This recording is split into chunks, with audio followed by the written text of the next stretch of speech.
Is it also true that, I mean, you talked about a possible replacement there, but aren't his closest rivals, if we can put it that way, within the party, aren't they tarnished to some degree by other scandals?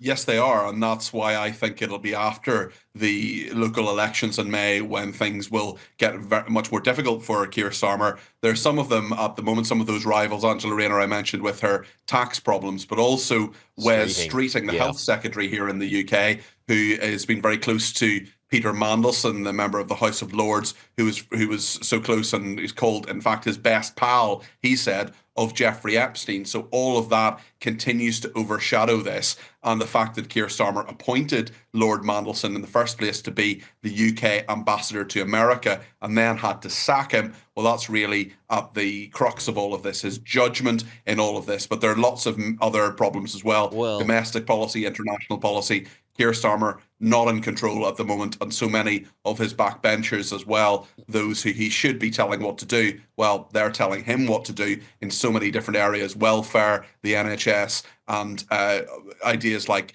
the winter fuel allowance, the allowance that many senior citizens get to keep them warm in the winter. Keir Starmer wanted to scrap that. He had to go back on that because of members of his party MPs who, as I say, he should be telling them what to do, but it's the other way around. No, and I did want to ask you about that because Starmer's polling has been in the toilet. I was just looking at the latest Ipsos polling last night, and this was before the Mandelson scandal. It's as bad as Truss and Sunak, if you can believe that. So, I mean, is it just this kind of perfect storm for him of negativity that all came at once? And you've got to throw immigration into the mix too, right? And the rise of Nigel Farage. Immigration is a huge issue, and it's one that Labour often won't tackle the way that many people want to. Certainly, Nigel Farage of Reform UK is someone who is doing very, very well in the polls. Certainly, he is leading in every poll, really, the last 100 polls or so that have been taken over the past year or so. Keir Starmer, his personal reputation, his personal polling is very low, as is Labour's as well. In fact, he's less popular than Rishi Sunak at this time, and Rishi Sunak's time as Prime Minister, and Liz Truss as well. So he's the most unpopular he's the most unpopular Prime Minister since polling records began. It's probably impossible for him to get that back, but certainly he'll want to stay on as long as he can. Nobody ever leaves Downing Street voluntarily, but there are plenty in his own party and other parties like Nigel Farage and Reform UK would happily go into Downing Street. Let's just switch things to the Royals, Peter, just to close out, because the Epstein tentacles, they're everywhere, as we know. The King's under pressure, Prince William's under pressure. I mean, they've made these calls on Andrew, the King has. He's been shifted from property to property. The King said yesterday that, Palace will do whatever's needed in terms of a police investigation. But they're still getting heckled. The King's still getting heckled when he's going on his walkabout. So what more can they do?